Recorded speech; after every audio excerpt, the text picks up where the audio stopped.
Artemis Milla Jovovich leads her soldiers into the desert to find a missing unit. Suddenly they're enveloped by a mysterious storm which transports them to another world, where giant monsters roam free and wreak havoc. Out of her depth, Artemis meets a lone hunter, Tony Jaa, and together they work to fight the monsters and rejoin Jaa's group of hunters, led by Ron Perlman, to discover the secret behind the storms. Now, Monster Hunter is a bad movie. I mean, I knew that going in. Director Paul W.S. has a pretty rich filmography of bad movies, of course, because he directed 4 of the Resident Evil films. Now, if you haven't seen those, lucky you. Just know that it's a franchise that's so divorced from continuity that it's actually possible to watch some of the films out of order without even realising it. Now, Anderson has a particular visual style that's dominated by music video 90s stuff like speed ramping, constantly swinging the camera around the characters, unmotivated zooms and shaky cams and so on and so forth. But he's also made something of a career out of adapting video games into movies, which is probably why he got tapped to make Monster Hunter, which ostensibly draws on a popular Japanese video game franchise.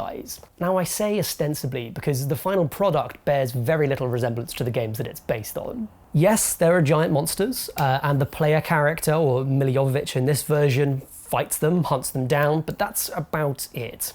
The games tend to take place in these kind of grassy savannas or leafy forests or even like Arctic tundras, more diverse landscapes than the film's blasted and bland deserts. And the beloved series mascots palicos, which are like these anthropomorphized cat, cook, servants, squires, you name it, that's what they do. They're basically support staff for you as a monster hunter. Well, they barely feature in the film, which is a shame because they're one of the most distinctive things about both the video game and the movie, if the movie had, actually made use of them. But like I said, I knew going in that this movie would be a bad movie.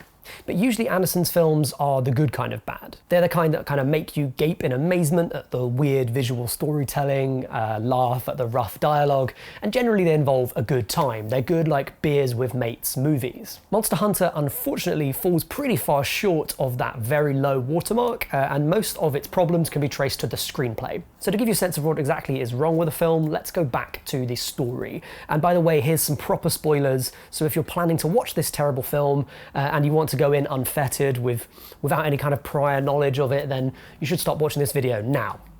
Ready? Artemis and co enter the Monster Hunter world. They're attacked, her team is decimated, and as the sole survivor, she teams up with the hunter, Tony Jaa.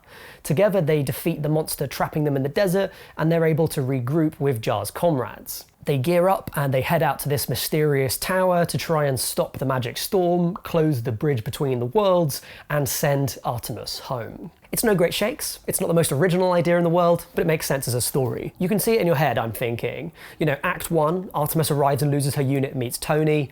Act 2, they defeat the monster and meets up with Ron. Act 3, they fight their way past a bigger monster towards the tower and send Artemis home, and then maybe there's like a call to adventure afterwards. Classic 3-act stuff. But I think you'll be surprised to find out that actually the first third of that story takes up nearly half of the runtime of the film.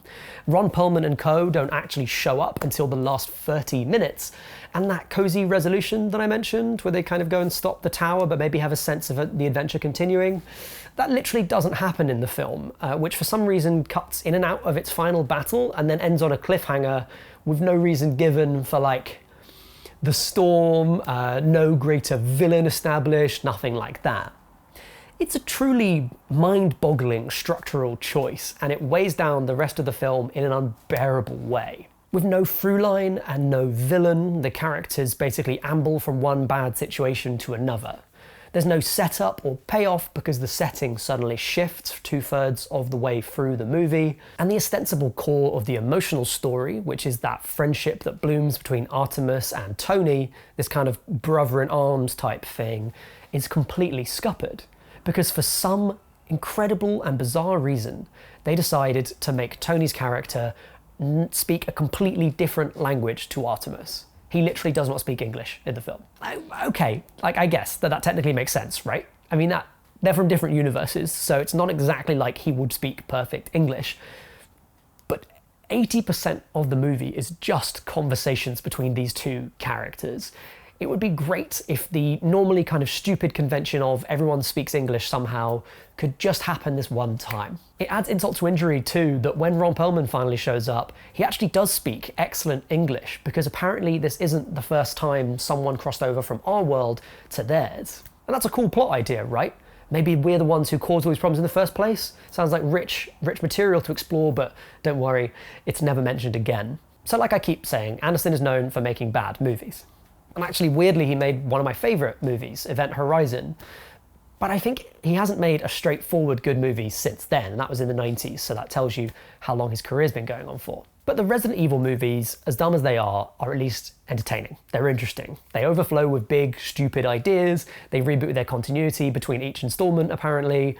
They're chock full of twists and turns. You know, there's plenty going on. But in Monster Hunter, all I could do was count the bad decisions. From the soldier who serves in the desert, who for some reason wears these big fake eyelashes throughout the movie, to Ron Perlman with his anime haircut, to the film opening with a quote on screen that's never attributed. And there's no good to balance it out with, you know? There's no interesting character backgrounds, there's no cool set pieces, there's not even a good old-fashioned bit of schlock like zombies, you know, something that you know and understand. In short, Monster Hunter sucks. It's bad.